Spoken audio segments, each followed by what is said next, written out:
Bab 251 Anak Kucing Genit. Nama, Kaisar Tertinggi Pedang Penulis, Luan Si Kuangdao. Plus matikan mengatur ulang. Kucing kecil yang lucu, yang telah kembali ke ukuran normalnya, cantik, menawan, dan tidak berbahaya. Ia menjilat bibirnya dengan lidah merah mudanya dan dengan malas menguap seolah tidak terjadi apa-apa. Semua orang terkejut. Apa sebenarnya yang terjadi? Seekor kucing, bagaimana bisa menelan manusia raksasa yang tingginya lebih dari 2 meter. Anak kucing ini tampak sebesar tangan manusia, dan perutnya tidak membuncit. Bagaimana perutnya bisa menampung orang sebesar itu? Apakah itu iblis senior? Ding Hao juga terkejut. Sejak kucing menelan jiwa di situs sekte kuno, ia tertidur, seperti hibernasi. Ding Hao menebak bahwa makhluk kecil ini seharusnya mencerna energi jiwa kuno yang kuat. Setelah menyerap energinya, mungkin kucing lucu itu akan berevolusi. Ding Hao bahkan membuat berbagai tebakan. Misalnya tubuh si kecil menjadi lebih besar, atau terdapat sepasang tanduk di kepalanya, atau terdapat sayap di punggungnya. Itulah yang diduga Ding Hao sebelumnya. Dia tidak pernah berpikir bahwa makhluk kecil ini benar-benar bisa membuat kepalanya lebih besar, dan menelan seorang master di alam prajurit bela diri dengan satu lubang. Apa yang sedang dilakukan kucing ini?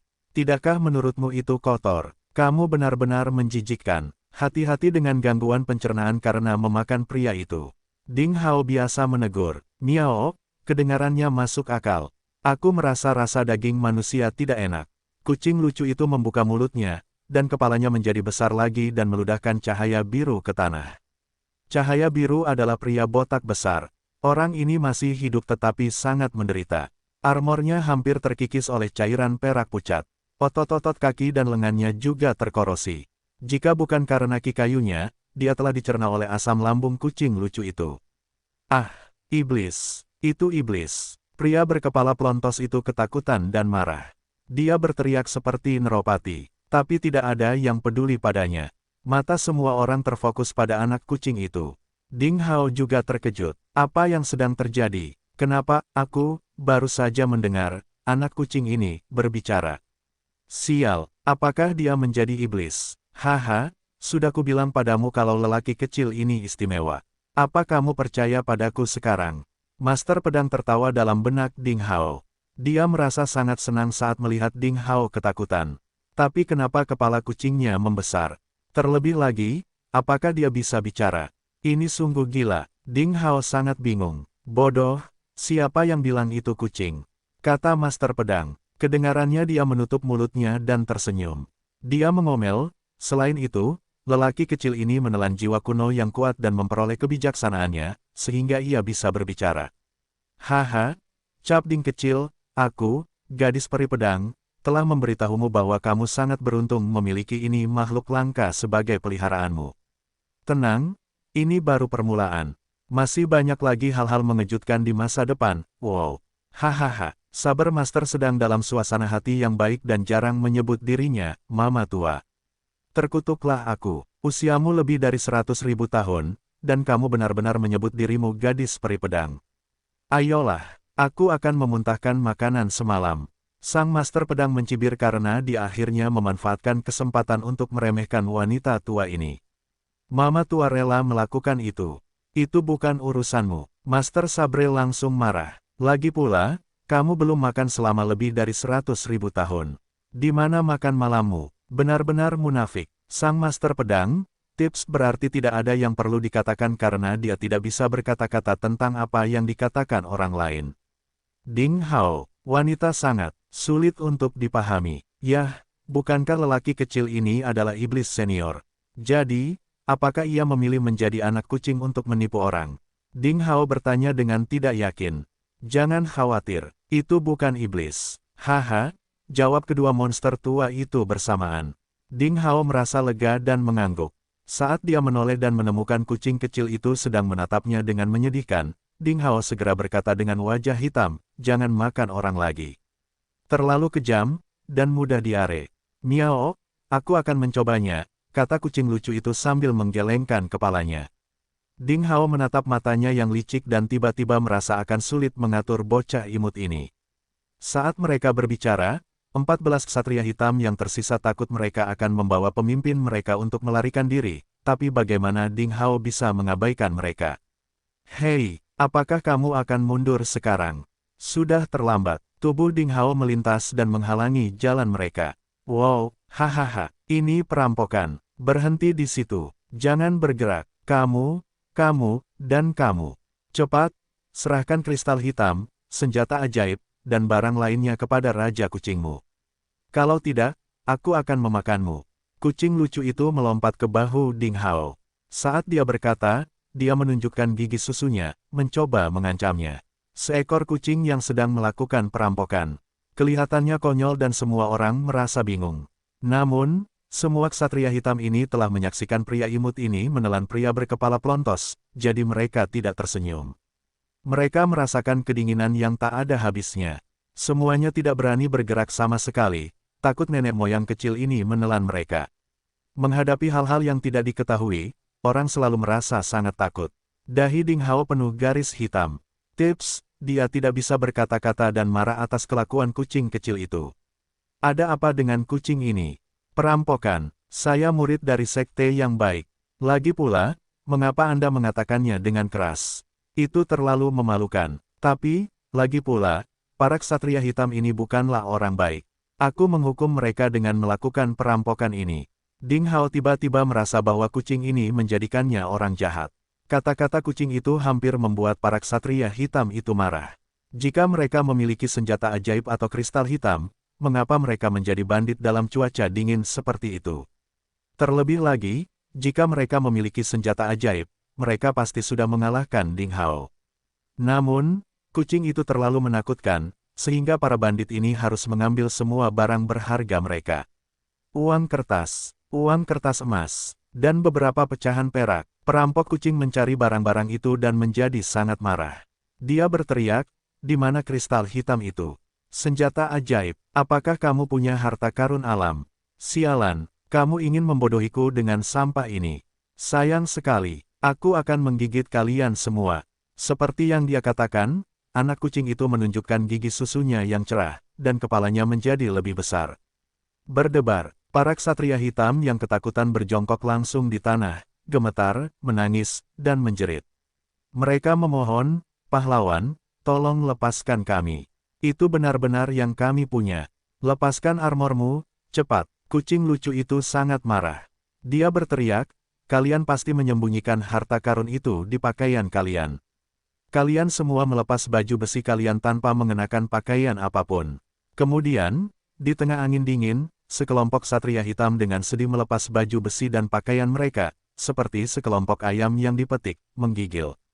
Mereka juga melepas baju besi dan pakaian pria botak yang setengah tertegun itu. Melihat hal tersebut, penduduk desa di tembok akhirnya tidak bisa menahan tawa. Ada garis hitam di dahi Ding Hao. "Kucing kecil, apa yang kamu lakukan?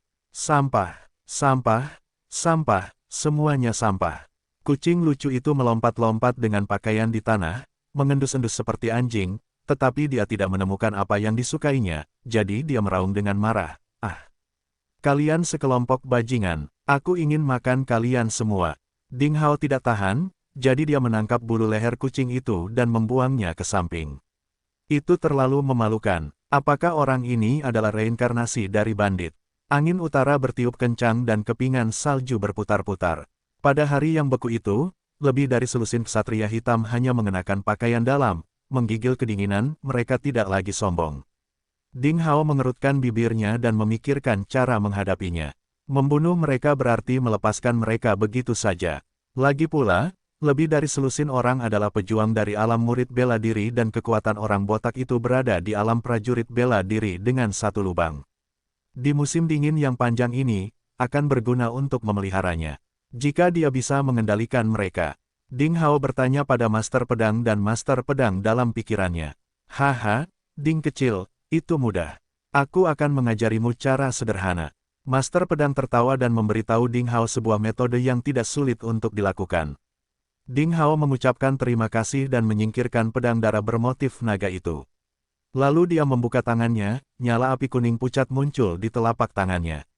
Menurut metode yang diajarkan oleh Master Pedang, setelah sedikit perubahan, Ding Hao membalik jarinya.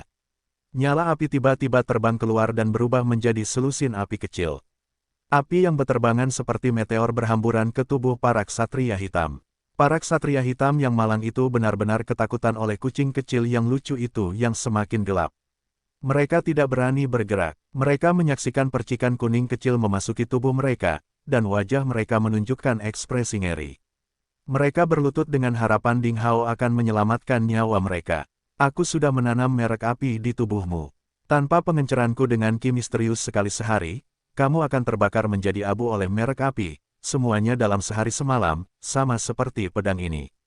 Dengan sudut mulutnya membentuk cibiran, Ding Hao menggunakan keterampilan backhand dan mengambil pedang pria raksasa botak itu dari tanah. Ding Hao menjalankan ki misteriusnya, api kuning pucat seperti tanda air menyebar di pedang saat telapak tangan Ding Hao menyapu. Sesaat kemudian, dengan serangkaian suara ringan, pedang panjang yang beratnya setidaknya 100 jin, berubah menjadi besi cair dalam sekejap. Kemudian jatuh ke tanah dan segera memadat menjadi cakram hitam. Ksatria hitam membuka mulutnya lebih lebar. Bahkan pedang besar yang ditempa dengan baja halus dibakar menjadi besi cair, dan daging serta darah mereka mungkin akan terbakar menjadi asap tipis dalam sekejap. Beberapa orang ingin menyerahkan segalanya pada keberuntungan, tetapi ketika mereka melihat pemandangan seperti itu, mereka benar-benar menyerah pada gagasan untuk melarikan diri untuk menyampaikan pesan. Patuhlah. Aku akan menyebarkan merek api untukmu setiap hari, jika tidak. Ding Hao tersenyum seperti setan dan berkata, rasa sakit yang membakar tubuh dari dalam keluar 1000 kali lebih mengerikan daripada memotong-motong tubuhmu. Selain itu, saya berjanji bahwa kecuali saya, tidak ada yang bisa menghilangkan merek api tersebut. Taat, kami benar-benar patuh. Pahlawan yang sopan, mulai hari ini, kami semua adalah pelayanmu dan kami akan melakukan apapun yang kamu minta. Terima kasih, pahlawan ksatria. Sejujurnya, aku sudah lama berniat meninggalkan kegelapan demi terang. Senang sekali keinginanku tercapai hari ini. Sebenarnya saya selalu ingin menjadi orang baik. Pahlawan ksatria dalam perjalanan dengan satu pedang untuk memulai. Anda bisa menunggu dan melihat penampilan saya di masa depan. Pada saat ini, sekelompok ksatria hitam dengan catatan kejahatan yang lengkap menepuk dada mereka untuk bersumpah bahwa mereka tidak sabar untuk menggambarkan diri mereka sebagai bunga putih yang murni dan polos yang disukai semua orang dan membuka lembaran baru. Ding Hao melambaikan tangannya dengan jijik, lalu menatap kucing kecil yang lucu itu dengan ekspresi protes. Mulai sekarang, terserah padamu untuk mendisiplinkan orang-orang ini. Meong, hebat sekali. Jangan khawatir, aku akan menganggap mereka sebagai teman, Meong, haha, aku akan segera membuat mereka menjadi orang yang penurut, Meong. Untuk tugas ini, kucing kecil yang lucu itu sangat puas. Dia hanya melompat dan hampir memberi isyarat menepuk dadanya untuk membuat janji. Saat para ksatria hitam tahu bahwa mereka akan jatuh ke tangan kucing iblis, mereka semua menangis dalam hati yang pahit, tetapi mereka tidak menunjukkan ekspresi ketidakpuasan di wajah mereka. Tak lama kemudian, Gao Feng, kepala desa lembah, Gao Suer dan orang-orang lainnya datang dari jauh. Gao Lin, tetua di tembok meminta orang-orang untuk membuka gerbang. Kedua belah pihak bergabung bersama, wajah mereka penuh kegembiraan dan ekstasi, dan mereka memandang Ding Hao seolah-olah sedang melihat juru selamat mereka. Terima kasih banyak, pahlawan kita. Undang pahlawan untuk memasuki desa. Orang-orang bersukacita. Gao Suer, seorang gadis kecil, meraih lengan Ding Hao dengan penuh semangat dan memperkenalkannya dengan bangga kepada semua orang, mengatakan bahwa Ding Hao dipekerjakan sebagai prajurit penjaga desa lembah olehnya. Segera, suatu hari berlalu. Ding Hao diatur untuk tinggal di lantai 10 di tengah desa. Itu adalah ruangan terbaik di desa dengan medan tertinggi. Melihat keluar dari jendela di 4 sisi, segala sesuatu di desa dapat dilihat secara sekilas. Matahari memiliki wajah tersenyum di timur. Jarang sekali hari ini tidak turun salju. Langit birunya indah seolah dibasuh.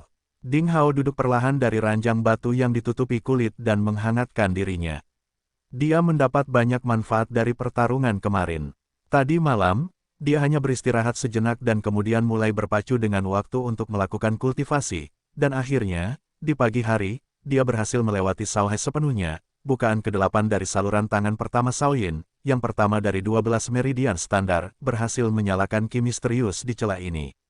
Ini berarti bahwa akhirnya, teknik pedang ki misterius es beku di dantian bagian bawah perut memasuki alam murid bela diri berlubang 8 sepenuhnya. Selama Ding Hao menyempurnakan Senguan, bukaan ke-9, dia akan mencapai penyelesaian alam murid bela diri, memasuki alam prajurit bela diri setengah langkah. Dia juga mencapai sirkulasi lingkaran besar energi vital Ki misterius di saluran tangan pertama Shaoyin.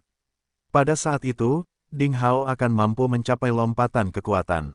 Berdiri di depan jendela, Ding Hao melihat ke seluruh desa lembah. Desa yang tertutup salju putih tampak sangat tenang dan indah saat matahari terbit. Penduduk desa yang terbiasa bangun pagi terlihat di mana-mana. Namun di musim dingin yang panjang, sebagian besar latihan tidak dapat dilakukan, hasilnya, penduduk desa menjadi santai.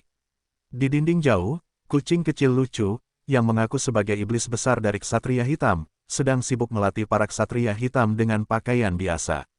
Teriakan panas terdengar di seluruh desa lembah. Ding Hao tersenyum. Setelah berevolusi, kucing kecil yang lucu itu belajar berbicara seperti manusia, sehingga berbagai kepentingan jahat terungkap secara tuntas. Misalnya, dia ingin menjadi guru, suka bercanda dan serakah, ingin memiliki sesuatu yang cemerlang seperti kristal misterius. Ksatria hitam yang malang, sejak mereka menyerah, mereka sepertinya tidak punya hak untuk tidur. Mereka dipimpin oleh kucing kecil lucu yang ingin sekali mereka berlatih di desa seperti pasukan. Para ksatria hitam itu berlatih keras dalam berbagai latihan. Kini mereka hampir lumpuh karena kelelahan. Dong, dong, dong.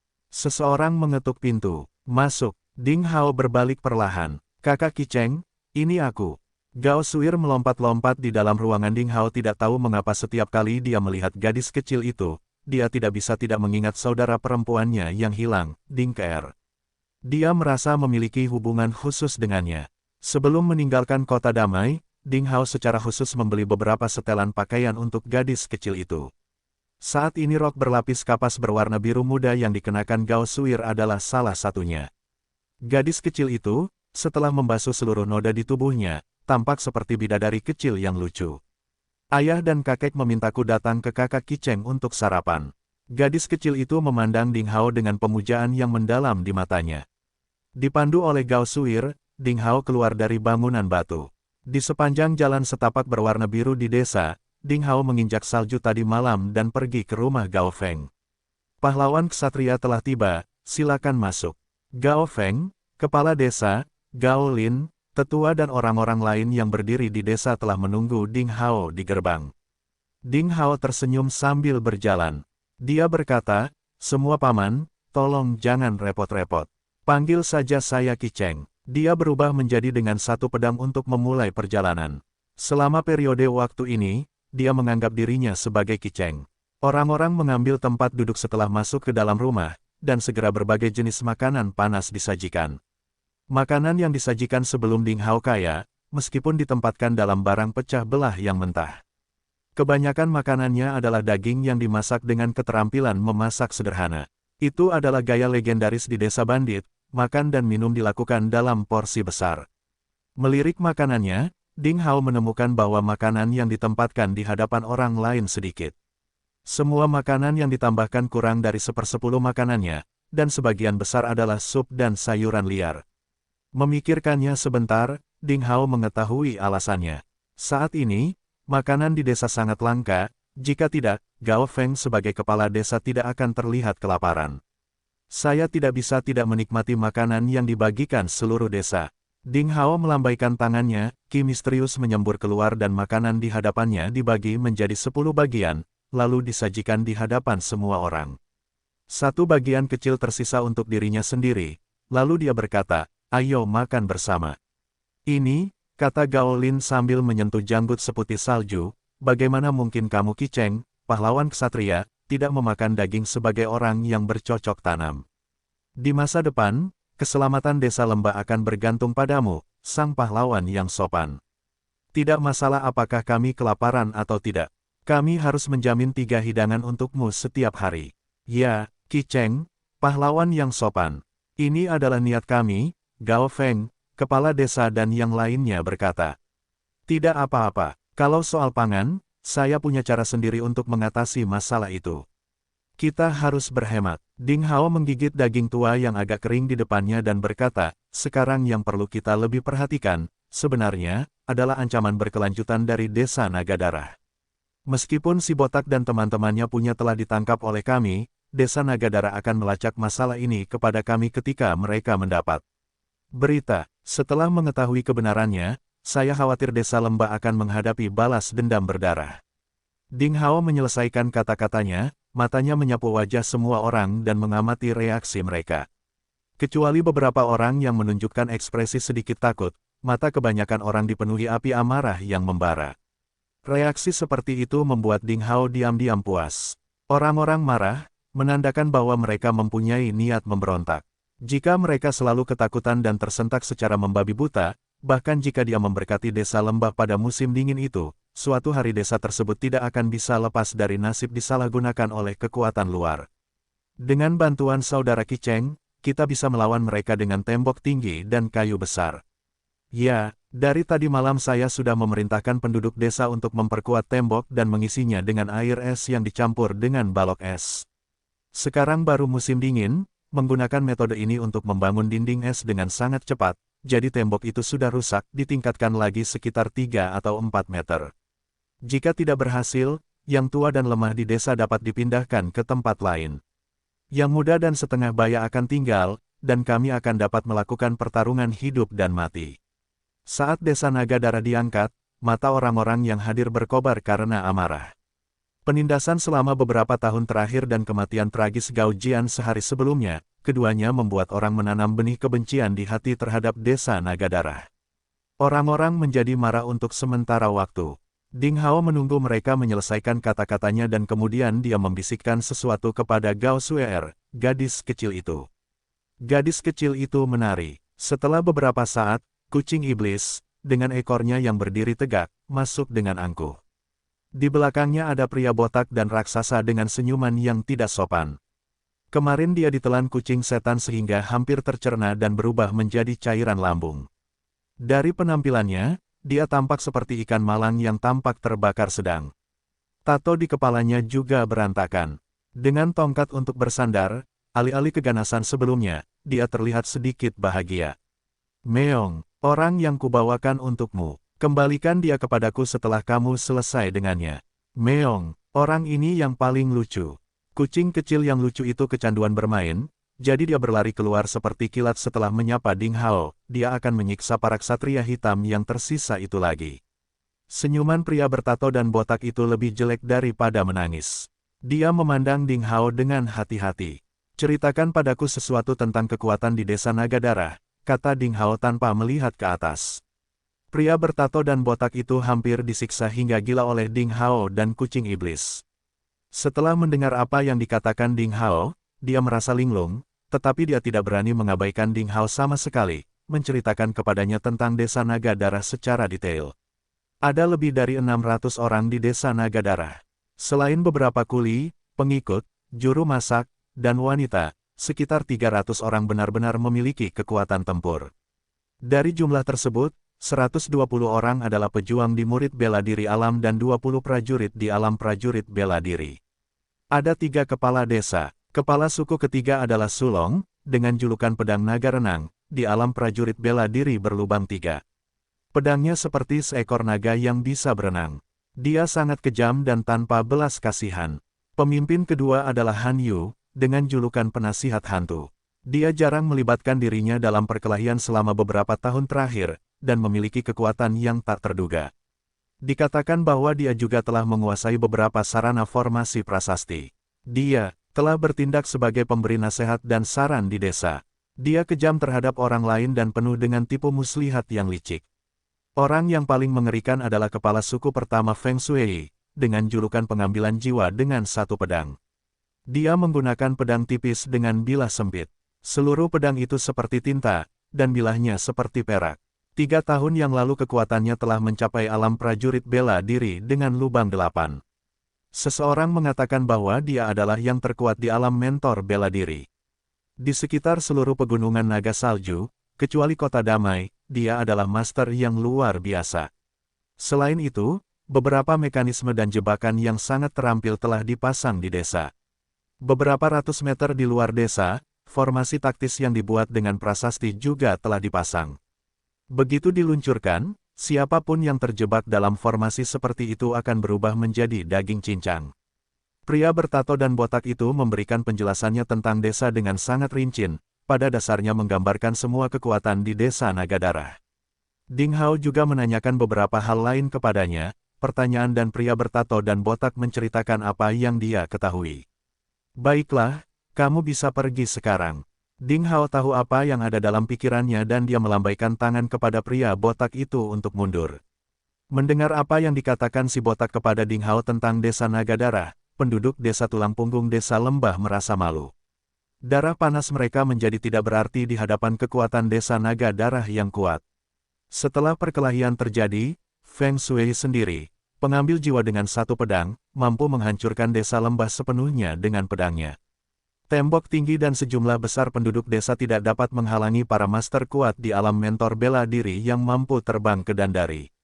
Bahkan gadis kecil, Suir, juga memperhatikan suasana yang berat, dan dengan mata besar seperti anggur kristal, dia menatap Ding Hao tanpa mengedipkan mata sedikitpun.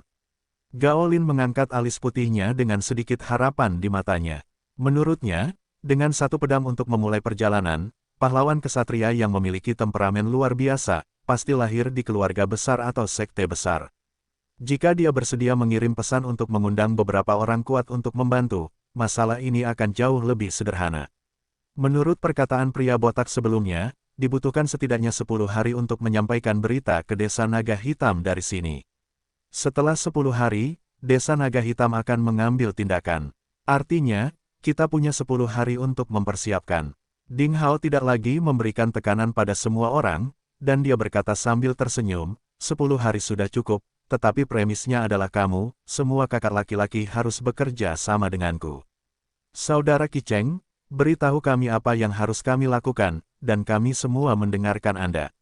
Ya, ayolah, desa lembah harus berjuang sampai akhir kali ini. Semua orang, termasuk kepala desa Gaolin, menepuk dada untuk mengungkapkan sikapnya. Bagaimanapun, orang-orang ini telah hidup di bawah hukum rimba ini selama bertahun-tahun, jadi mereka lebih akrab dengan aturan kelangsungan hidup dunia daripada Ding Hao. Mereka berjuang dan bertahan hidup di hutan belantara. Setelah sekian lama, mereka memiliki karakter bawaan yang tangguh dan liar. Karakter seperti itu akan tercermin ketika mereka terpaksa menemui jalan buntu. Itu dia, Ding Hao menghabiskan sup terakhir di hadapannya dan tersenyum. Dia berkata, apa yang saya ingin Anda lakukan sebenarnya sangat sederhana. Melihat punggung Ding Hao menuju menara batu, kepala desa, wajah Gao Feng menunjukkan ekspresi aneh. Apa yang akan kita lakukan sebenarnya adalah hal-hal ini. Gao Lin benar-benar bertanya-tanya mengapa Ding Hao mengatur masalah sederhana seperti itu dan memintanya dan yang lainnya untuk melakukannya. Bisakah kita mempercayai anak ini? Penatua lain berusia 50-an terlihat bingung. Dia melanjutkan, apakah dia datang ke sini untuk hal yang legendaris? Gao Lin berusia 70-an menyentuh janggut putih panjangnya dan mengangguk pasti. Dia menjawab, aku tidak tahu kenapa, tapi mataku memberitahuku bahwa anak ini dapat dipercaya. Dia seharusnya tidak mengetahui keberadaan benda itu, sama seperti Guonu. Selama bertahun-tahun, di antara klan Gao yang malang, tidak pernah ada benar-benar jenius. Kita tidak bisa menunggu lebih lama lagi. Oh, jika bukan karena kurangnya bakat Guonu, aku pasti sudah memberitahunya tentang rahasianya. Sekarang pemuda ini sepenuhnya sejalan dengan kondisi yang ditetapkan oleh nenek moyang. Dengan ekspresi aneh di wajah Gao Feng, dia berkata, Tetua, apakah kamu benar-benar sudah mengambil keputusan? Belum, Gao Lin menggelengkan kepalanya dan berkata, saya harus menunggu dan melihat, tunggu dan lihat. Setelah kembali ke bangunan batu, Ding Hao berdiri diam di depan jendela, memandangi dunia es dan salju di kejauhan, dia dengan cepat membuat rencana. Saya akan meminta kucing iblis untuk memimpin para ksatria hitam pergi keluar dan berburu binatang buas dan iblis tingkat rendah, untuk sementara meringankan krisis pangan di desa. Bagaimana menurut Anda? Ding Hao bertanya pada dua monster tua itu dalam pikirannya. Iblis kecil itu kompeten. Bahkan jika ia bertemu dengan iblis kuat dengan tingkat primordial, ia masih bisa bertahan. Sang master pedang berkata dengan santai, ksatria hitam itu tidak berguna. Mereka akan dibunuh jika bertemu dengan binatang buas yang kuat, dan mereka pantas mendapatkannya. Tapi apa yang ingin kukatakan adalah kamu seharusnya tidak datang ke sini, tempat kecil ini sebagai prajurit penjaga. Jangan bilang waktumu terbuang percuma, kamu menunda kultivasimu.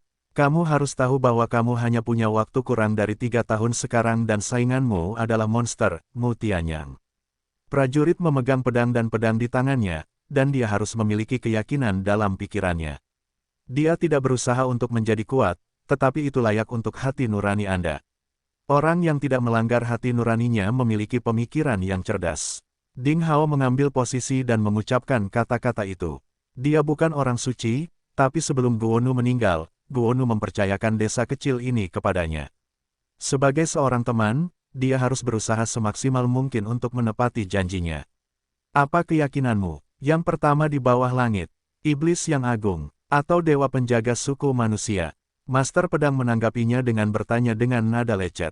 Saya belum memikirkannya. Ding Hao tiba-tiba ditanya sehingga dia merasa sedikit linglung. Melihat kembali ke masa 2 bulan lalu, ketika dia datang ke dunia, tujuannya awalnya adalah menemukan saudara perempuannya yang hilang. Untuk tujuan tersebut, dia bergabung dengan sekte pencari ilmu pedang untuk meningkatkan kekuatannya dan memperjuangkan nasib orang lemah. Kemudian dia melibatkan dirinya dalam dunia yang rumit ini sendirian. Dia tanpa sadar membuat berbagai masalah dan sekarang dia harus memanfaatkan setiap menit dan detik untuk berkultivasi. Dia belum memikirkan apa yang harus dilakukan setelah dia menemukan adiknya. Namun, kematian Guonu dan gambaran perjuangan suku manusia di negeri dingin ini memberikan kejutan dan inspirasi bagi Ding Hao. Jangan berkata begitu, mari kita pikirkan situasi saat ini. Ding Hao mengusap keningnya dan berkata, kamu baru saja mendengar apa yang dikatakan pria botak itu. Adakah cara untuk mengatasi masalah yang datang dari desa naga? Darah, terutama kepala desa kedua, karena dia adalah seorang ahli prasasti. Kita harus menganggapnya serius. Haha, ahli prasasti yang hebat. Ahli prasasti sejati harus menghormati langit dan bumi dengan tulus. Bagaimana dia bisa menjadi bandit yang meneror desa? Dan dengan kata lain, dengan rasa hormat yang ditunjukkan oleh sekte kepada pembuat prasasti, penasihat hantu sialan itu tidak melakukannya, tidak perlu menjadi bandit jika dia benar-benar mempunyai teknik yang hebat. Sang Master Pedang sangat meremehkan kepala kedua desa naga darah, orang seperti itu sepertinya telah mencoreng kejayaan seorang pembuat prasasti. Jangan khawatir, mulai hari ini, aku akan mengajarimu jalan prasasti yang sebenarnya, dan memastikan bahwa kamu dapat dengan mudah menghancurkan penasihat hantu sialan itu dalam waktu 10 hari. Baiklah, menghitung waktunya, Ding kecil harus memahami prasasti tersebut. Ketika budidayanya mencapai alam yang dalam, instrumen pemurnian, prasasti, dan jalan pil adalah cara dan teknik hebat yang dapat bersaing dengan seni bela diri dengan cara yang sama. Ding memiliki gabungan tubuh pedang dan pedang. Jika kamu melakukan kultivasimu dalam 4 cara secara bersamaan, mereka akan saling melengkapi. Setelah 3 tahun, kamu dapat bersaing dengan Mu Tianyang, yang memiliki darah suci di tubuhnya. Berbicara tentang jalan budidaya Ding Hao, Master Pedang menjadi serius. Awalnya, kedua monster tua ini masih belum yakin. Mereka khawatir Ding Hao mengolah pil pemurnian, instrumen, seni bela diri, dan prasasti pada saat yang bersamaan, dia tidak boleh menggigit lebih dari yang bisa dia kunyah. Namun, setelah menyaksikan bakat mempesona yang ditunjukkan Ding Hao selama itu, mereka membuat keputusan akhir. Dalam 10 hari terakhir, mereka diam-diam mendiskusikannya berkali-kali dan akhirnya mencapai kesepakatan tentang cara mengajar Ding Hao. Prasasti, saya juga menantikannya, saya akhirnya bisa mulai mempraktikkannya. Hebat sekali, Ding Hao sangat gembira, di antara 4 cara, jalan pil, seni bela diri, prasasti, dan instrumen pemurnian, adalah prasasti yang belum dia praktikkan. Namun, Master Pedang telah berjanji untuk mengajarinya prasasti itu saat itu juga. Kita akan mulai malam ini. Sang Master Pedang menyeringai, dengan sedikit senyum licik. Dia menambahkan, aku punya terlalu banyak hal dalam pikiranku, jadi aku harus memilahnya. Bagaimana aku bisa mengajarimu dari yang dangkal hingga yang lebih dalam? Aku tidak tahu bagaimana cara mengajar pemula dengan baik, seseorang yang sudah tidak tahu tentang prasasti. Yah, aku tidak pernah berpikir bahwa pengetahuan adalah dosa.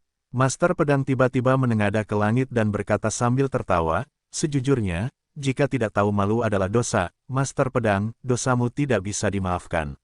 Ding Hao terdiam. Berdiskusi sebentar, Ding Hao punya ide di benaknya, jadi dia bersiul panjang untuk memanggil kucing iblis. Dia membuat pengaturan dan memintanya untuk membawa tawanan para ksatria hitam untuk pergi berburu keluar desa.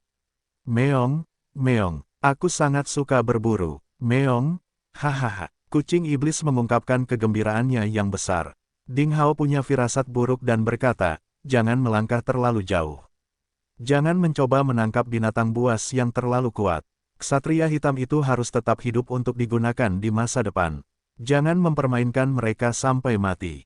Meong, aku mengerti. Meong, kucing kecil yang lucu itu menjawab dengan tidak sabar. Dengan selusin ksatria hitam pahit dan beberapa penduduk desa dengan pengalaman berburu yang kaya, dia berlari keluar desa seperti terbang. Ding Hao, duduk di bangunan batu dengan tenang, mulai berkultivasi. Waktu berlalu. Segera, lebih dari 3 hari telah berlalu. Ding Hao duduk dengan tenang.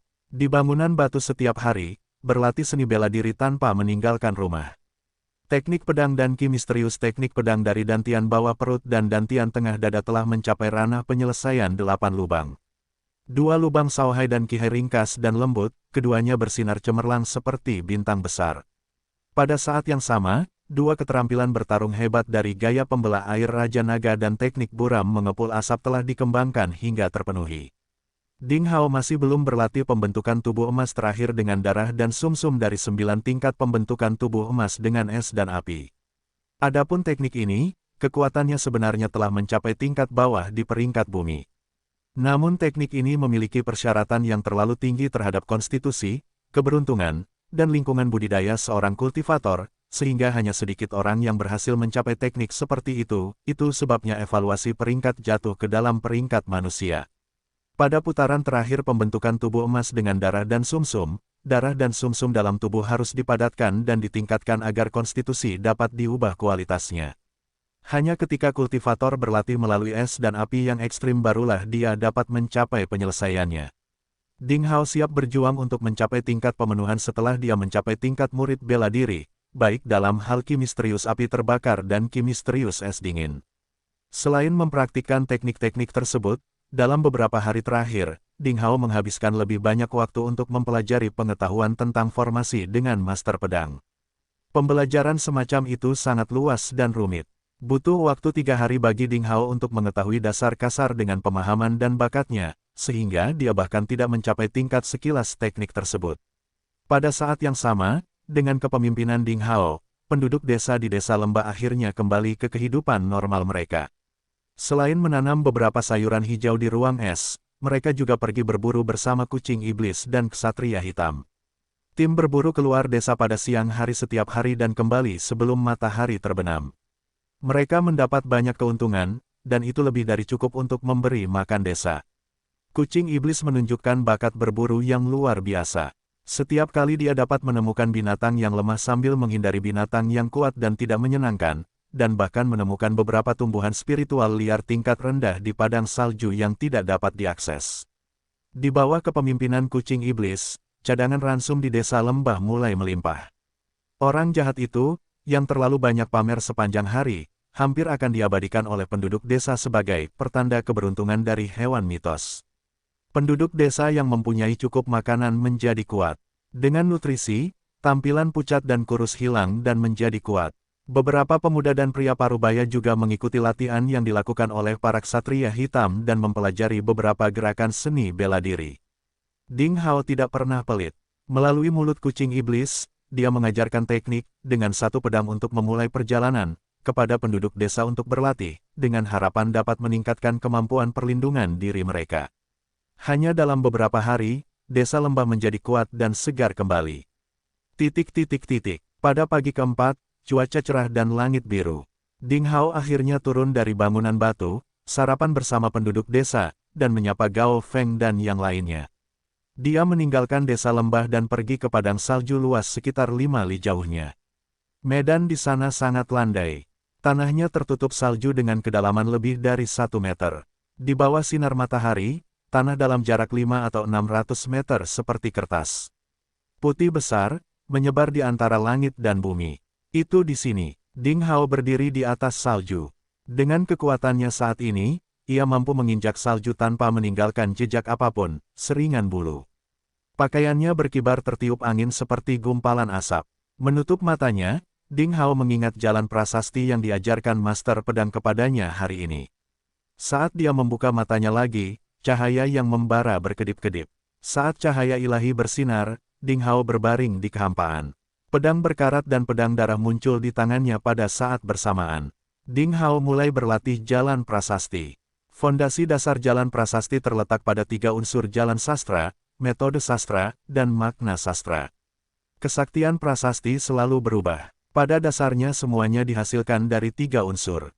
Mulai hari ini, saya akan melangkah di jalan sastra.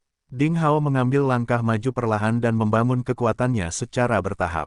Pada saat ini, Master Pedang berkata dalam benaknya, seperti biasa, seorang ahli prasasti mulai melatih jalan sastranya dengan pena dan kertas. Ketika dia mengembangkan kedalaman jalan prasasti, dia mulai menggunakan perangkat khusus. Kebanyakan dari mereka adalah senjata dan pena magis tambahan. Hanya dengan cara itulah dia dapat menguasai jalan sastra, memahami metode sastra dan mengembangkan makna sastra, kemudian memiliki kekuatan untuk berkomunikasi dengan langit dan bumi. Ding Hao, Anda harus memikirkannya dan buatlah keputusan akhirmu. Apakah kamu benar-benar ingin menggunakan pedang dan golok di tanganmu sebagai pena dan hamparan salju antara langit dan bumi sebagai kertas untuk melangkah lebih jauh? Kamu harus tahu bahwa langkah ini sangat penting. Sekali kamu berhasil, Anda akan memiliki kekuatan tak terbatas. Sebaliknya, jika Anda gagal, hasilnya sangat buruk. Saya khawatir dalam waktu singkat, sulit bagi Anda untuk mencapai kemajuan dalam jalan prasasti. Ding Hao mengangguk dengan tegas dan berkata, Anda tidak perlu meyakinkan saya sudah memikirkannya dan sudah membuat keputusan akhir. Sebelum dia menyelesaikan kata-katanya, wah, Ding Hao melintas, dia mengambil langkah lain. Pedang dan pedang di tangan kiri dan kanannya bergetar, bersama mereka dia menulis 10 karakter Cina, Yi, besar di tanah bersalju.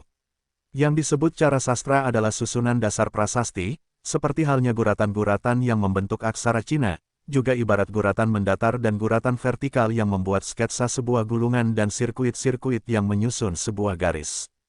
Komponen-komponen tersebut kelihatannya sederhana, namun masing-masing bagian mempunyai peranannya masing-masing. Mereka disusun satu persatu menurut hukum dan aturan ilahi yang berbeda menjadi 10 cara sastra yang berbeda. Ding Hao menggunakan pedang dan pedangnya untuk menulis jejak di tanah salju dan itu tampak seperti 10 Yi karakter Cina. Semua ukuran, panjang, dan ketebalan karakter berbeda, sebenarnya, itu adalah 10 cara sastra yang berbeda. Apa kamu pikir tampaknya benar tetapi sebenarnya salah, dan jalanmu masih panjang? Suara Master Pedang terdengar di benaknya. Ding Hao mengangguk. Mengolah prasasti tidak akan berhasil dalam satu gerakan.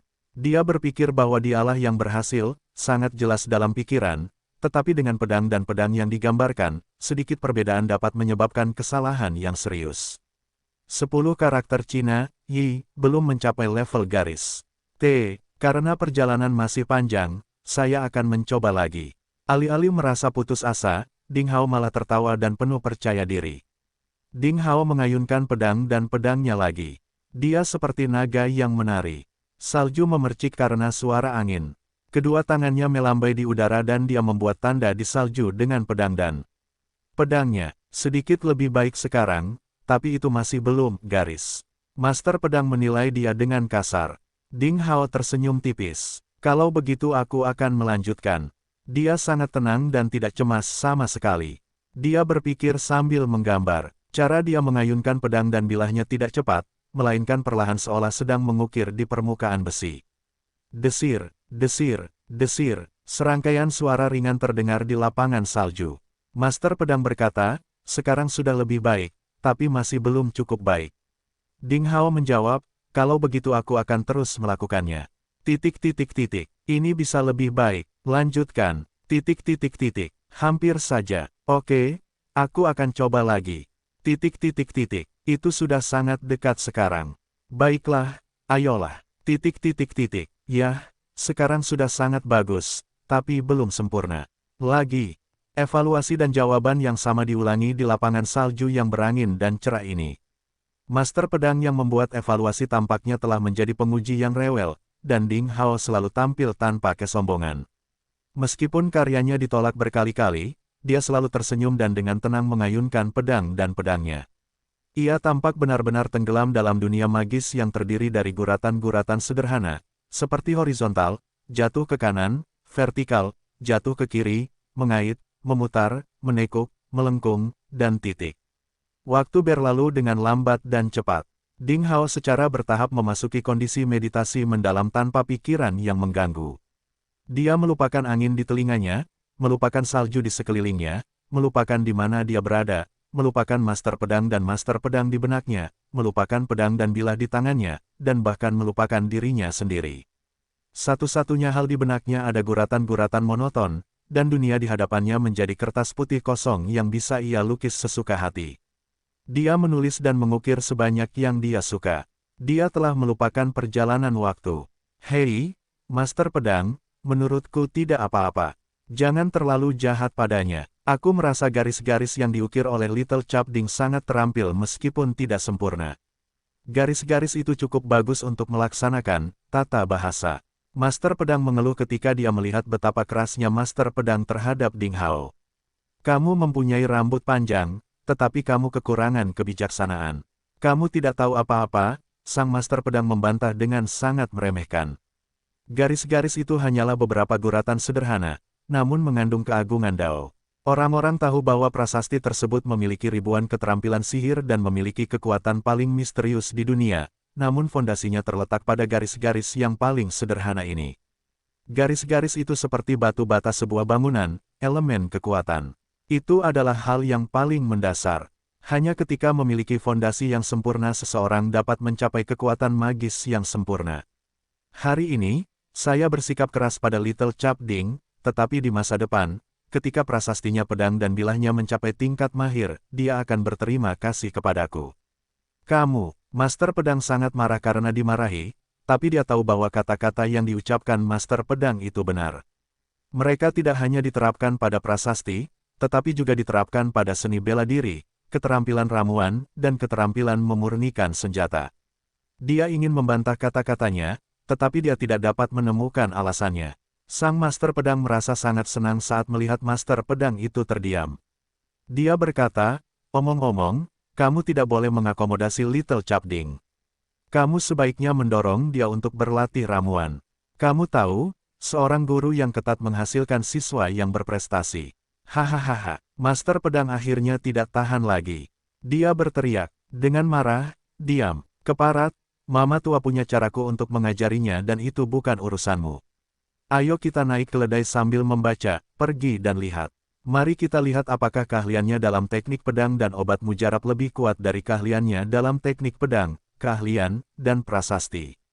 Yah, baiklah, wanita gila, kamu memprovokasiku. Bagus. Kita lihat saja nanti. Sang Master Pedang cukup percaya diri dengan caranya sendiri. Master Pedang masih ingin mengatakan sesuatu, tapi dia tiba-tiba menyadari keadaan Ding Hao dan terkejut. Pada saat ini, Master Pedang juga menyadari kelainan Ding Hao dan berhenti berbicara. Satu-satunya asap membubung lurus di padang pasir yang luas, matahari terbenam menghilang seperti lingkaran di atas sungai yang panjang. Pedang berkarat itu bersinar dengan lampu merah di tangan kanan Ding Hao saat dia menuliskan kalimat terkenal yang diturunkan selama berabad-abad di dunia sebelumnya, dan dia menulis dengan sapuan aksara biasa, sebuah cirografi karakter Cina dari dunia sebelumnya. Setiap pukulannya bagus, kuat, dan kuat. Di mata Master Pedang dan Master Pedang, mereka penuh dengan nafas Dao yang tak terlukiskan. Yang cantik memiliki 50 senar tanpa alasan, dan setiap senar dan setiap kolomnya mewakili usia kehidupan yang indah. Catatan, alat musik petik dengan 25 senar. Di bawah setiap senar, terdapat kolom untuk menyetel senar. Fungsinya mirip dengan kolom pada guzeng, alat musik petik Tiongkok lainnya. Mengapa di sini memiliki 50 senar? Penerjemah berpikir 50 senar berarti usia penulis, yang mengekspresikan suasana hatinya tentang kehidupan. Di tangan kiri Ding Hao ada pedang darah berbentuk naga miliknya. Dia mengayunkan pedangnya dengan cepat dan menuliskan dua kalimat terkenal dari salah satu puisi terkenal Li Sangyin, seorang penyair terkenal dari dunia Ding Hao sebelumnya. Itu juga ditulis dalam karakter Cina, tetapi menggunakan tulisan kursif yang liar dalam kaligrafi Cina. Tulisannya anggun seperti naga dan mengalir seperti angin. Sepertinya mereka akan terbang dari salju dan menuju langit. Superposisi jiwa dua dunia membuat Ding Hao mampu melakukan dua hal berbeda pada waktu yang bersamaan. Dengan pedangnya di tangan kanannya dan pedang di tangan kirinya, dia secara bersamaan menulis kata-kata terkenal yang tersebar sepanjang zaman di bumi. Kata-kata itu bukanlah yang sengaja ditulis oleh Ding Hao, itu terjadi secara tidak sengaja. Sangat membosankan untuk terus-menerus mengukir garis-garis paling sederhana di padang salju yang luas dan luas ini. Sepanjang hari, Ding Hao terus-menerus menggambar dengan senjatanya. Tempat yang dia ukir sudah seluas 3 km persegi. Dia telah sepenuhnya tenggelam dalam proses yang berulang ini. Dengan semakin dalamnya pemahamannya tentang kalimat-kalimat itu, dia menjadi lebih pendiam. Setelah benar-benar mencapai keadaan, melupakan dirinya sendiri, saat beberapa pemikiran terlintas di benaknya, tanpa disadari Ding Hao menuliskan 4 puisi kuno ini dalam bentuk karakter Cina bumi. Kata-kata di tanah tanpa batas ini sangat berkembang dan sistematis, tetapi sangat berbeda dengan karakter Cina di bumi.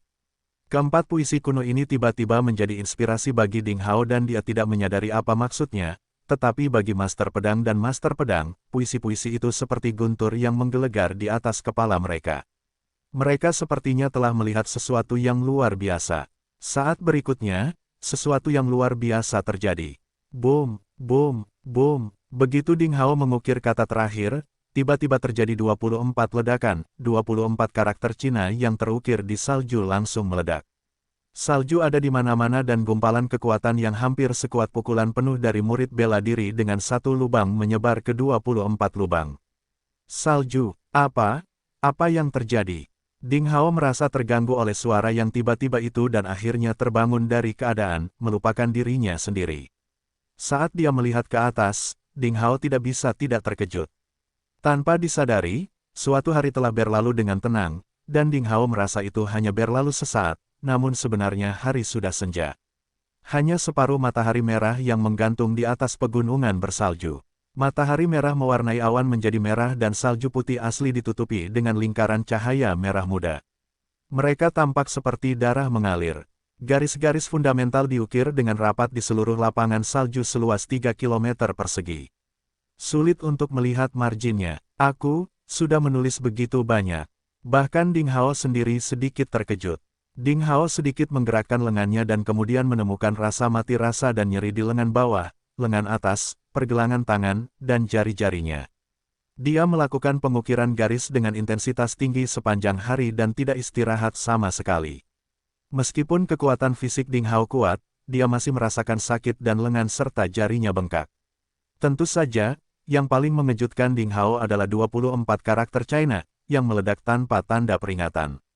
Kekuatan yang muncul dari setiap tulisan tangan setara dengan pukulan penuh dari murid bela diri dengan satu lubang. Bagaimana, karakter Cina memiliki kekuatan sihir seperti itu? Apa yang kamu tulis? Dalam benaknya, Master Pedang bertanya dengan penuh semangat. Dia sepertinya sudah gila. Ding Hao sangat yakin bahwa jika lelaki tua itu memiliki tubuh, maka dia pasti bertanya dengan kedua tangannya memegang kerah Ding Hao. Itu hanya beberapa pola yang aku gambar dengan santai, jawab Ding Hao samar-samar. Bagaimana dia bisa memberitahunya bahwa dia datang ke dunia ini melalui perjalanan waktu? Bagaimana dia bisa memberitahunya bahwa apa yang dia tulis adalah kata-kata dari kehidupan sebelumnya? Gambarkan dengan santai. Kamu mengatakan itu padaku. Nak, dewa macam apa kamu? Apakah kamu adalah reinkarnasi dari inskripsionis tingkat dewa? Sang Master Pedang menggeram dengan liar. Ini benar-benar mendorongnya ke tepi jurang. Orang tua ini menjadi gila. Master Pedang berkata dengan sombong, "Cap Ding kecil, apa yang telah kamu lakukan sangat merangsangnya." Merangsang, apakah itu? Ding Hao perlahan-lahan memahami apa yang terjadi dengan lelaki tua itu. Ya, itu adalah 24 pola yang baru saja Anda gambar. Master Pedang tersenyum dan berkata, "Meskipun saya tidak tahu banyak tentang prasasti itu, saya dapat melihat bahwa 24 gambar itu berisi pola paling dasar." Bentuk kata, itu tidak aneh, tapi mereka dibentuk oleh tata bahasa yang belum pernah terdengar dan kehendak kata dalam teksnya tidak teratur. Kalau tidak, kekuatan mereka akan lebih kuat dan mereka tidak akan lepas kendali dan meledak. Ya, saya belum pernah melihat tata bahasa kata seperti itu. Saya tidak berani mengatakan bahwa saya telah melihat semua tata bahasa di dunia ini, tapi setidaknya saya telah melihat 80% atau 90% di antaranya. Namun, saya belum pernah melihat tata bahasa kata ini. Dalam benak Ding Hao, Master Pedang meraung dengan liar, tampaknya kombinasi aneh, bentuk kata, tidak mengandung aturan, tetapi dapat mengomunikasikan energi langit dan bumi. Itu jelas merupakan tata bahasa yang baru. Petik 2. Tata bahasa yang baru. Ding Hao secara bertahap memilah idenya sendiri. Ding Hao membuat analogi. Prinsip dasar prasasti itu mirip dengan belajar bahasa Inggris di kehidupan sebelumnya. Dalam 3 elemen dasar, bentuk kata merupakan singkatan dari kata-kata bahasa Inggris, yang memerlukan banyak hafalan dan ingatan untuk menguasainya. Tata bahasa kata adalah tata bahasa Inggris, yang digunakan untuk membuat aturan dan urutan. Bentuk kata, what will, adalah bahwa inskripsionis mengkomunikasikan dunia dengan kesadaran ilahinya sendiri dan menganugerahkan kekuatan misterius pada what form, berbagai pola yang digambar menurut what grammar. Proses ini seperti menggunakan huruf untuk membentuk sebuah kata, dan membuat kalimat dengan kata-kata sesuai tata bahasanya, dan kata-kata tersebut dapat mengungkapkan maknanya ketika diucapkan dengan lantang. Tak disangka, ada kesamaan di antara keduanya. Benarkah bahasa Tionghoa di bumi memiliki kekuatan tulisan di tanah tanpa batas karena perbedaan ruang dan waktu serta aturan yang berbeda? Mungkin prasasti, pada intinya, juga harus dianggap sebagai sejenis bahasa unik bagi para inskripsionis untuk mengkomunikasikan energi langit dan bumi. Memikirkan hal ini, jantung Ding Hao tidak bisa menahan diri untuk tidak berdetak kencang. Jika itu benar, cepat, lakukan lagi, lakukan lagi. Sang Master Pedang seperti orang lapar. Dia dengan bersemangat berkata kepada Ding Hao dengan nada memohon, apakah kamu masih ingat 24 pola yang baru saja kamu gambar? Kamu tidak melupakannya, bukan? Little Chap Ding, gambarlah lagi. Pikirkanlah, kamu harus kalau dipikir-pikir mereka. Ding Hao menghela napas panjang, menenangkan pikirannya, lalu mengangguk, berkata, saya akan mencoba. Dia menyingkirkan pedang darahnya yang berbentuk naga, memegang pedangnya yang berkarat dan menggoyangkan pergelangan tangannya dan mulai menulis di atas salju. Asap tunggal membubung tinggi di padang pasir yang luas, matahari terbenam menghilang seperti lingkaran di atas sungai yang panjang. Menurut metode yang diajarkan oleh Master Pedang sebelumnya, dia memadatkan kehendak kata, dan dengan cepat menuliskan kata-kata ini dengan metode mengukir prasasti. Baru kemudian dia menemukan bahwa mengukir prasasti itu sangat memakan tenaga. Padahal dia hanya menulis kata-kata ini, seolah-olah dia baru saja melakukan pertarungan sengit, pikirannya hampir habis, dan ada lapisan tipis keringat di dahinya. Namun hasilnya sungguh luar biasa menakjubkan. Segera setelah Ding Hao menyelesaikan kata terakhirnya, tiba-tiba, nafas yang tak terlukiskan menyebar dari kata-kata ini dan kali ini kekuatannya bahkan sekuat yang dimiliki oleh murid bela diri dengan 2 lubang tahap awal. Selain itu, tenaganya tidak tumpah melainkan mengalir di antara pukulan. Tata bahasa, semacam ini. Sempurna, mereka tidak seperti apa yang kamu gambar secara sembarangan. Mereka lebih seperti sebuah mahakarya yang telah melewati masa. Mereka pasti bisa menjadi salah satu dari 50 aturan, tata bahasa, teratas dari tanah tanpa batas. Thus, Little Chap Ding, apakah kamu benar-benar seorang super jenius yang langka? Bisakah kamu benar-benar menyadari kebenaran dalam waktu sesingkat itu? Master Pedang benar-benar mabuk dengan 10 karakter Tiongkok di depannya. Tentu saja, dia tidak mengetahui aksara Cina itu, dan dia tidak mengerti apa maksudnya, tetapi hal ini tidak menghalangi dia untuk mengamati kombinasi gambar berbentuk persegi itu dalam istilah seorang inskripsionis. Master Pedang bersumpah bahwa dia belum pernah melihat pola seperti itu sebelumnya. Pola yang sempurna, semuanya terdiri dari bentuk kata yang paling dasar. Kelihatannya semacam teks, tapi pola ini dapat digunakan sebagai prasasti untuk mengomunikasikan kekuatan dahsyat langit dan bumi. Apakah kamu benar-benar menggambarnya secara acak? Bang, bang, bang, terjadi serangkaian ledakan. Karakter Cina di salju akhirnya gagal menahan sepenuhnya kekuatan prasasti tersebut dan meledak. Melihat ini, Ding Hao sedikit mengernyit.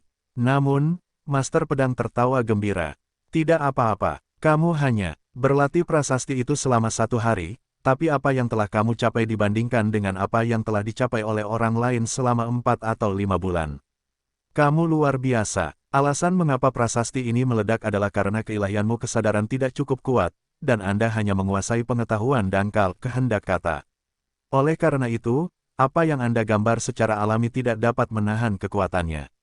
Ketika Anda benar-benar menguasai aturan, bentuk kata, tata bahasa kata, dan tata bahasa, will, terutama setelah memadatkan, what will, milikmu sendiri, dan kemudian tidak akan ada situasi seperti itu. Master pedang jarang dipuji. Dengan demikian terlihat bahwa dia sangat puas dengan kemajuan Ding Hao hari ini. Ding Hao mengangguk dan suasana hatinya menjadi tenang sepenuhnya. Hari ini pastinya kecelakaan. Ding Hao tidak menyangka bahwa aksara Tionghoa di kehidupan sebelumnya ternyata memiliki fungsi seperti itu, yaitu bisa menjadi sebuah prasasti yang unik dan langka. Jika demikian, berarti mulai saat ini dia tidak perlu belajar bahasa Inggris seperti dulu. Ia tidak perlu mengingat kata-kata dan tata bahasa yang begitu rumit. Dia bisa memulai prasastinya sendiri. Yah, kemajuanmu jauh melebihi imajinasiku. Aku harus memikirkan bagaimana cara mengajarimu selanjutnya. Sekarang kembalilah. Kamu bisa mengerjakan pekerjaan rumah lainnya. Haha, dengan kecepatan kemajuan ini, dalam 10 hari, aku bisa menjadikanmu yang pertama inskripsionis tingkat. Haha. Inskripsionis setengah matang dari desa naga darah itu, konselor hantu, tidak bisa dibandingkan denganmu sama sekali. Sang master pedang penuh dengan ambisi. Master Sabre terdiam. Dia tiba-tiba menyesal karena dia tidak seharusnya bertaruh dengan master pedang. Sepertinya dia akan kalah. Sialan, mengapa Little Capding benar-benar menunjukkan bakat yang mengerikan dalam prasasti? Itu hanya beberapa kali lebih baik daripada kemampuan ramuannya. Apakah dia benar-benar malas ketika mempelajari keterampilan ramuan? Master pedang menggigit giginya dan berpikir dengan penuh kebencian bahwa dia harus memikirkan cara untuk berlatih Ding Hao dan dia tidak dapat dilampaui oleh master pedang. Ding Hao tiba-tiba menggigil kedinginan. Matahari akhirnya terbenam sepenuhnya, dan salju mulai turun lagi. Kepingan salju itu sebesar bulu angsa. Anginnya kencang. Bentuk kata, yang dilukis Ding Hao di lapangan salju dalam radius beberapa kilometer telah tertutup salju. Saat Ding Hao kembali ke Valley Village, Gao Suer dan yang lainnya masih menunggu Ding Hao untuk makan malam. Setelah periode kontak ini, orang-orang muda dan tua di desa tersebut memiliki pemahaman yang sangat baik tentang sifat Ding Hao bahwa Ding Hao adalah anak yang sangat damai, sehingga ketakutan mereka terhadap Ding Hao telah menjadi rasa hormat. Anak laki-laki di desa ini mengelilingi Ding Hao, mengobrol dan tersenyum. Mereka mengajukan pertanyaan tentang teknik satu pedang untuk memulai perjalanan Anda. Tim pemburu mendapatkan panen yang bagus hari ini. Mereka memburu beberapa binatang raksasa, tapi satu dari 16 ksatria hitam terbunuh. Kucing iblis telah mengubah nafsu makannya akhir-akhir ini. Dia dulu hanya makan kristal hitam dan harta karun alam, tapi sekarang dia mulai menikmati daging. Saat ini, orang-orang yang berburu ditakuti oleh kucing ini. Dikatakan bahwa yang satu ini menjadi kucing besar yang tingginya lebih dari 10 meter dan menelan prajurit iblis tingkat tinggi yang bernasib buruk. Hei, jangan lihat aku seperti itu. Aku hanya ingin mencicipi daging segar. Wah, rasanya enak, dan lebih enak dari daging manusia. Kucing iblis itu menjilat mulutnya dan dia sepertinya memikirkan tentang daging yang lezat itu lagi. Mendengar hal tersebut, pria bertato botak itu sangat ketakutan dan menggigil seolah baru saja mengalami mimpi buruk. Semua orang tahu bahwa saat ini, kucing iblis hanya memakan satu orang. Itu dia. Jika Ding Hao tidak memerintahkan kucing iblis untuk memuntahkannya, mungkin dia sudah dicerna menjadi kotoran kucing. Miao, ada satu hal yang hampir aku lupakan. Kera jahat berlengan 6 yang aku telan hari ini adalah prajurit iblis tingkat tinggi. Ia telah memadatkan inti iblis. Kamu, kucing iblis itu menunjuk pada pria botak itu, dengan satu cakar dan cakar lainnya memegang dagunya. Dia dengan serius memerintahkan, pergilah ke toilet dan lakukan pencarian. Raja kucingmu mungkin sudah membuangnya. Pergi. Pria berkepala botak itu hampir memuntahkan apa yang dia makan. Pergi ke toilet dan mencari sesuatu di kotoran kucing. Tapi dia tidak berani melanggar perintah kucing iblis itu. Pria botak itu berdiri dan pergi dengan getir. Miao, ekspresi wajahmu seperti apa? Aku membuatmu melihat omong kosongku, dan kamu harusnya bersyukur, kata kucing iblis itu dengan marah. Kucing, kamu menjijikkan, kata Gao Suir sambil mengerutkan kening. Miao, Aku terlahir sebagai bangsawan dengan temperamen tak tertandingi dan kekuatan yang kuat, dan aku benar serta bijaksana. Menurutmu mengapa aku menjijikkan? Jawab kucing iblis tidak puas. Ding Hao menggelengkan kepalanya dan tidak tahu harus tertawa atau menangis. Jiwa kuno macam apa yang ditelan kucing kecil itu? Setelah berevolusi, dia menjadi seperti ini. Ini benar-benar sedang menuju kehitaman. Ding Hao menggelengkan kepalanya dan berkata, sekarang kamu begitu nakal, aku akan memberimu nama. Hao tentang Evil Moon. Miao, Evil Moon. Evil Moon, itu nama yang bagus. Kucing iblis menerimanya dengan penuh semangat. Semuanya tertawa. Saat itu, ketemu, aku menemukannya. Besar sekali. Pria botak itu berlari kegirangan dari kejauhan, memegang kristal prismatik seukuran batu aquamarine yang berkilauan, dan tubuhnya berbau busuk. Kamu bau. Wow, kenapa kamu bisa begitu bau? Kotoran kucing itu terlalu menjijikkan. Semua orang tidak tahan dengan bau ini, dan mereka semua menutup hidung dan melarikan diri. Miao, aku sangat mulia, bagaimana bisa baunya? Evil Moon tampak tidak puas. Dia berbalik dan menatap pria botak yang mendekat dan mengernyitkan hidung. Tiba-tiba, pupil matanya membesar dan hampir pingsan. Dia berseru, "Hei, jangan datang. Kamu terlalu bau." 3 hari telah berlalu dalam sekejap mata. Pagi harinya, di dalam bangunan batu desa, terdengar suara teriakan penuh kegembiraan. Ding Hao perlahan bangkit dan berdiri di ruangan batu, tertawa. Dia akhirnya mencapai penyelesaian. Dalam beberapa hari terakhir, dia akhirnya menyempurnakan Sengguan, titik akupuntur terakhir dari saluran tangan pertama Shaoyin di dantian bawahnya. Itu berarti penutupan penuh 9 titik akupuntur besar saluran tangan pertama Shaoyin. Qi Es Yin gelapnya akhirnya bisa membuat sirkulasi besar di meridian ini. Pada saat yang sama, Kugu, titik akupuntur ke-9 Ren Meridian di dadanya juga disempurnakan, dan nyala api Qi yang menyala-nyala juga dapat membuat sirkulasi besar di Ren Meridian. Baik teknik Qi pedang maupun teknik pedang Qi-nya telah mencapai kesempurnaan alam murid bela diri. Pembuluh darah ganda dari alam murid bela diri. Makhluk suci dari pedang dan pedang, benar-benar luar biasa kuatnya. Dari zaman kuno hingga saat ini, siapa yang dapat melatih 12 meridian standar dan 6 denyut meridian pada saat yang bersamaan? Pada pandangan pertama, aku berada di alam penyelesaian murid bela diri, tetapi karena aku mengolah 2 pembuluh darah pada saat yang sama, aku mampu mengalahkan ahli manapun yang berada di bawah alam prajurit bela diri dengan bukaan 5. Jika aku menggunakan kekuatanku, pedang dan pedang dengan Qi Es Yin gelap dan Qi nyala api yang terang, aku bahkan bisa bertarung melawan prajurit bela diri dengan 9 lubang. Aku hampir siap. Dengan persiapan 2 hari lagi, aku bisa menyelesaikan masalah desa naga darah. Semangat kepahlawanan Ding Hao meningkat tajam. Bab 259 Pernikahan paksa mendadak. Sekarang dia sudah cukup kuat, tidak perlu khawatir tentang balas dendam dari desa naga darah. Rencana yang telah dia tetapkan sebelumnya dapat dilaksanakan. Saya harap ketiga pemilik desa naga darah tidak terlalu lemah, jika tidak, bertarung dengan mereka tidak akan mempertajam diri saya sendiri. Kecuali untuk melindungi desa lembah, tujuan Ding Hao meninggalkan sekte pencari ilmu pedang adalah untuk mempertajam dirinya dengan hidup di lingkungan yang kejam. Hanya dengan mengalami pertarungan antara hidup dan mati dia dapat sepenuhnya merangsang potensi dirinya dan membuat terobosan, mengasah suasana hati dan memperkuat kekuatannya. Kemampuan seorang pejuang bukan hanya sekedar ranah dan keterampilan bertarung. Pengalaman itu juga salah satunya. Mu Tianyang dikenal sebagai anak ajaib dari Akademi Tranquility. Sudah bertahun-tahun sejak debutnya, dia telah bertarung ratusan kali. Pejabat tingkat tinggi Akademi Tranquility telah mencoba yang terbaik untuk mengatur berbagai tes percobaan untuk Mu Tianyang. Bahkan Tuan Muda Void, putra mahkota Istana Dewa Iblis, adalah salah satu target Mu Tianyang, jadi pengalaman bertempurnya pasti sangat kaya.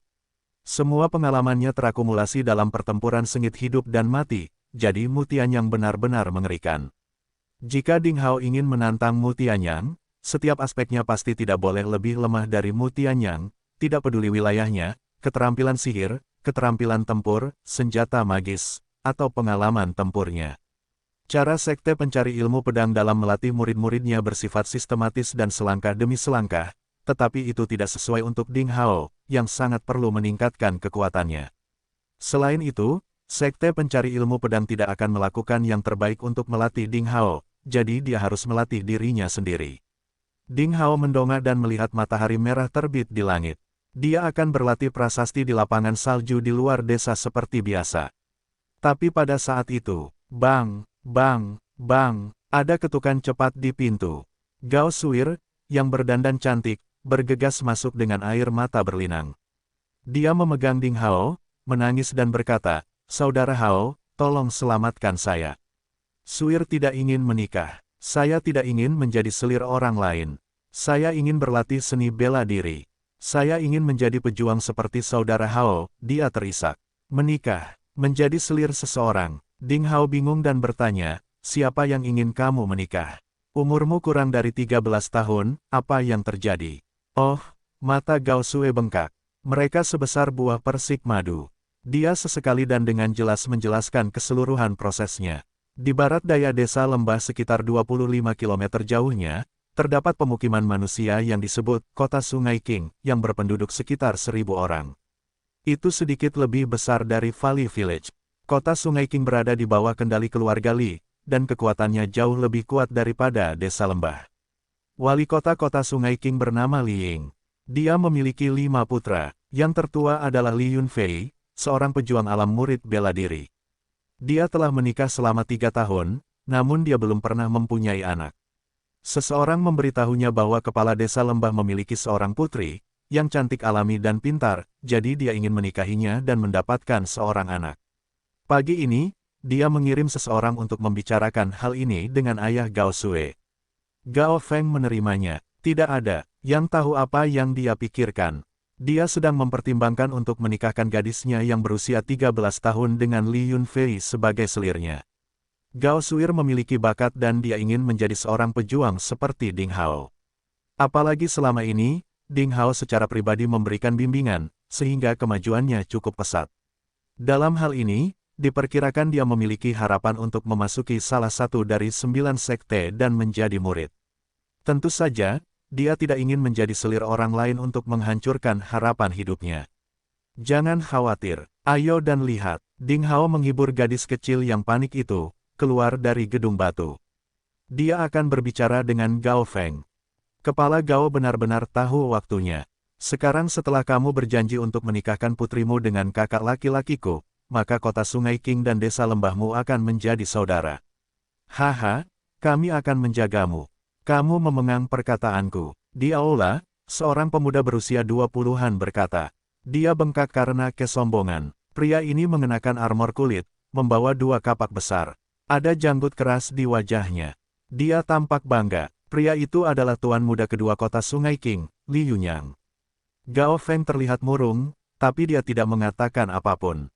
Tuan muda kedua, kami sangat senang menjadi kerabat kota Sungai King. Tapi bolehkah saya mendiskusikan hal ini dengan orang-orang saya? Usia nominal Sue adalah 13 tahun. Dia terlalu muda untuk menikah. Penatua Gaolin tersenyum dan bertanya. Dia berusaha meredakan suasana. Sejujurnya, ada beberapa gadis cantik di desa lembah kami, kecuali Suir. Bagaimana kalau, sejujurnya, Gao Feng dan Gaolin sama-sama tidak bersedia menikah dengan Gao Suer? Jika itu adalah saat sebelum Ding Hao datang, jika Gao Suir bisa menjadi menantu dari keluarga Li di kota Sungai King, itu akan baik untuknya. Lagi pula, di desa lembah saat ini, masyarakatnya semakin lemah dari generasi ke generasi. Orang yang kuat hanya sedikit, dan dengan demikian kekuatan seluruh desa menjadi lemah. Di musim dingin, setiap orang harus menanggung siksaan kelaparan. Mereka tidak mempunyai cukup makanan dan pakaian. Yang lebih buruk lagi, baru-baru ini, mereka kehilangan Guonu, prajurit pelindung mereka. Musim dingin masih panjang, dan mereka tidak dapat melihat masa depan serta harapan. Jika Gao Suir tetap tinggal di desa, dia akan mati kelaparan atau dibunuh oleh iblis suatu hari nanti. Tapi sekarang masalahnya terpecahkan karena Ding Hao. Kemunculan Ding Hao tidak hanya memberikan harapan bagi desa lembah untuk bertahan hidup tetapi juga membawa harapan bagi Gao Suir. Belakangan ini, Ding Hao telah memberitahu mereka berkali-kali bahwa Gao Suir memiliki bakat seni bela diri yang bagus. Setelah lebih dari 1 tahun berkultivasi, kemungkinan besar dia akan lulus ujian 9 sekte di Provinsi Salju dan menjadi salah satu murid 9 sekte. Ding Hao adalah pria yang sangat kuat di mata mereka. Saat ini, Penampilan Ding Hao telah mendapatkan kekaguman yang luar biasa dari semua orang di desa lembah. Secara pribadi, semua orang percaya bahwa identitas asli Ding Hao jelas merupakan murid yang sangat baik dari 9 sekte. Apa yang dia katakan secara alami akan dianggap sebagai aturan emas oleh orang-orang di desa lembah. Dengan cara ini, Gao Lin dan Gao Feng akan berpikir dua kali. Jika seseorang dari desa lembah bisa menjadi murid 9 sekte, desa tersebut akan diberkati oleh sekte tersebut. Saat itu kelompok kecil, seperti desa Naga Darah, sama sekali tidak berani memprovokasi mereka. Itu bagus untuk masa depan Gao Sue sendiri dan seluruh desa. Itu lebih baik daripada menikahi Li Yunfei dari kota Sungai Qing. Belum lama ini, kota Sungai Qing hanyalah sebuah suku kecil yang lebih buruk dari desa lembah. Mengapa kota ini menjadi kekuatan besar kedua setelah kota damai dalam waktu kurang dari 3 atau 4 tahun? Itu karena putra wali kota Sungai Qing, putra keempat Li Ying, Li Yunfeng, bergabung dengan kota Choping Sun dan putra kelimanya, Li Yunqi, bergabung dengan sekte pencari ilmu pedang, sehingga kota Sungai Qing mendapat perlindungan dari sekte ini. Gao Suir adalah harapan desa lembah. Tentu saja, Gao Lin dan rakyatnya tidak berani menyinggung kota Sungai Qing, jadi kata-katanya sehalus mungkin. Namun, sebelum dia menyelesaikan kata-katanya, Li Yunyang menyela dengan tidak sabar, dan mencibir, berkata, "Orang tua, kakak laki-lakiku berkata dia tidak menginginkan siapapun kecuali Gao Suir." Haha, terus terang saja, Gao Suir adalah putri kepala desa, jadi kakak laki-lakiku bersedia menjadikannya sebagai selir. Selain dia, apakah menurutmu wanita-wanita rendahan di desamu yang kasar itu pantas menjadi selir kakakku? Bab 260 Li Yunqi dari Akademi Kaos Hijau Timur. Tapi, Gao Lin masih ingin memperjuangkannya lagi. Diam, Li Yunyang sangat marah. Dia memukul meja kayu di depannya hingga berkeping-keping. Lalu dia tiba-tiba bangkit, menyipitkan mata dan mencibir. "Orang tua, jangan menolak tawaran untuk menyelamatkan muka. Kakak laki-lakiku menyukai Gao Suer, dan itu adalah berkahnya. Apakah Anda masih tidak bersedia menyetujuinya? Terimalah hadiah pertunangan dengan jujur. Hehe, kami akan menjemput putrimu besok. Jika Anda berani mempermainkan, jangan salahkan kami karena bersikap kasar. Maukah kamu mengambil putriku dengan paksa atau menikahinya? Kamu terlalu sombong." Seorang pemuda yang berdiri di samping kepala desa Gao Lin tidak bisa menahan amarahnya. Dengan baik, wajah Li Tianyang langsung berubah, dan dia mendengus. "Apa yang kamu hitung? Apakah kamu berani menggangguku? Pergilah." Dia menggunakan kekuatan ki misterius pada kata-kata terakhirnya. Ketika semua orang mendengarnya, tiba-tiba terdengar seperti guntur di telinga. Ah, pemuda itu pucat, tubuhnya hancur, dan ada bekas darah di telinga dan mulutnya. "Tuan muda kedua, jangan ganggu kami secara ekstrim." Kepala desa Gao Feng yang menyerah tidak bisa mengendalikan amarahnya. "Menindasmu sampai ekstrim. Haha, hari ini saya, tuan muda Anda, menindas Anda, apa yang dapat Anda lakukan terhadap saya?" Li Yunyang tertawa bahagia, dengan sarkasme yang tidak terselubung dan rasa jijik di wajahnya. "Jangan mengira aku tidak tahu bahwa Guonu, prajurit penjaga desa lembahmu belum kembali. Mungkin dia sudah mati di reruntuhan kuno pegunungan Western Rock. Oh, sekarang Valley Village sangat rentan. Aku sendiri yang bisa mengalahkan kalian semua." Sebelum dia menyelesaikan kata-katanya, "Benarkah?" Sebuah suara pelan terdengar dari luar aula. Ding Hao bertubuh ramping dan meraih tangan Gao Sue dan berjalan perlahan. Orang-orang muda berdarah di desa lembah di aula tidak dapat menahannya sejak lama. Ketika Ding Hao masuk, mata para pemuda itu berbinar dan semangat mereka menjadi lebih tinggi. Dengan satu pedang saudara Qi Cheng yang saat ini tidak dapat diduga, Li Yunyang, yang sombong, bukanlah saingan Qi Cheng sama sekali. "Siapa kamu?" Li Yunyang menatap Ding Hao dalam sekejap. Mata Ding Hao bersinar seperti kilat.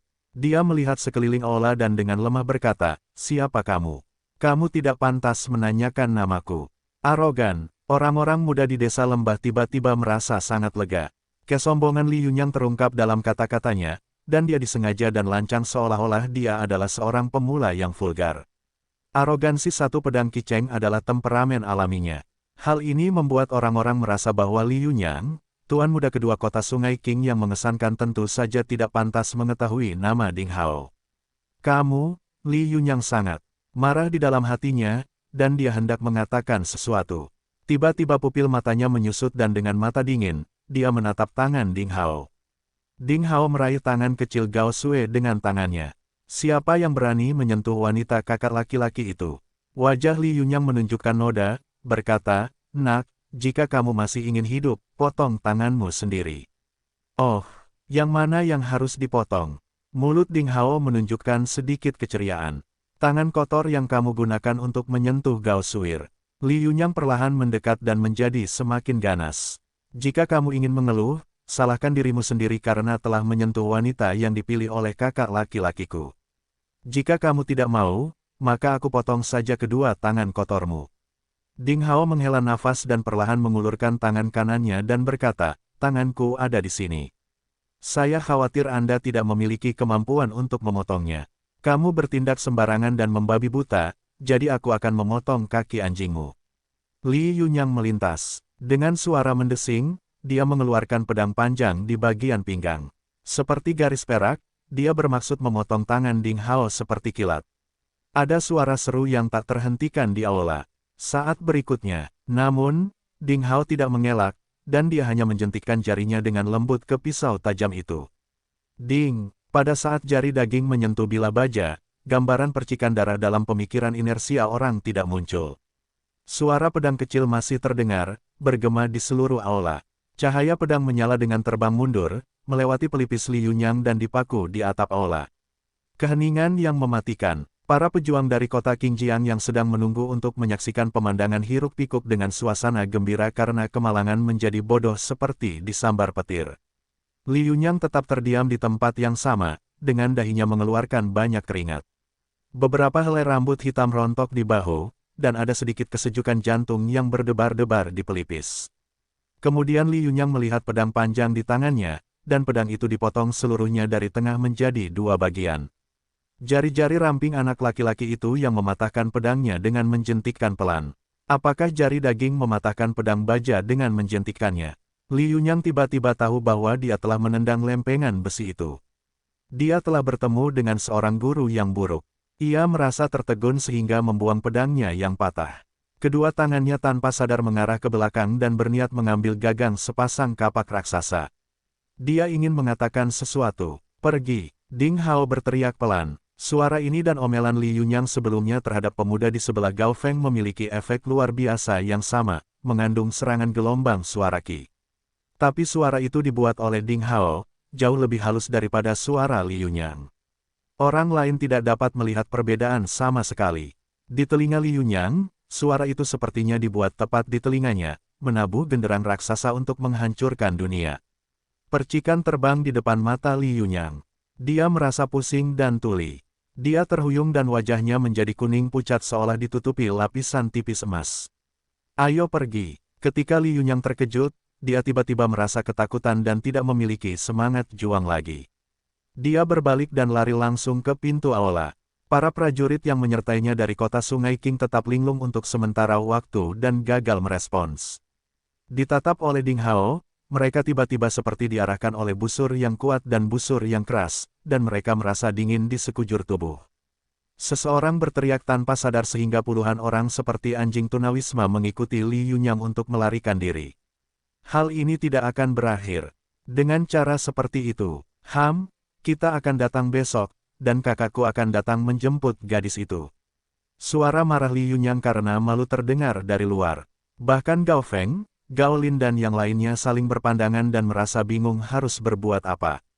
Tanpa diduga Li Yunyang yang sombong, lari seperti anjing tunawisma. Wajah Gao Sue menunjukkan senyuman yang menarik. "Meskipun ini adalah urusan keluarga kepala desa, saya tidak boleh ikut campur. Suer baru berusia 13 tahun dan masih terlalu dini baginya untuk menikah. Parahnya, dia harus menikah dengan pria berusia lebih dari 30 tahun. Saya menemukan bahwa orang-orang di kota Sungai Qing sombong dan kasar, dan saya khawatir mereka bukan orang baik." Ding Hao menatap kepala desa Gao Feng. "Saudara Qi Cheng, kamu mungkin tidak mengetahuinya," kata Gao Feng dengan getir, "Suir adalah putriku satu-satunya.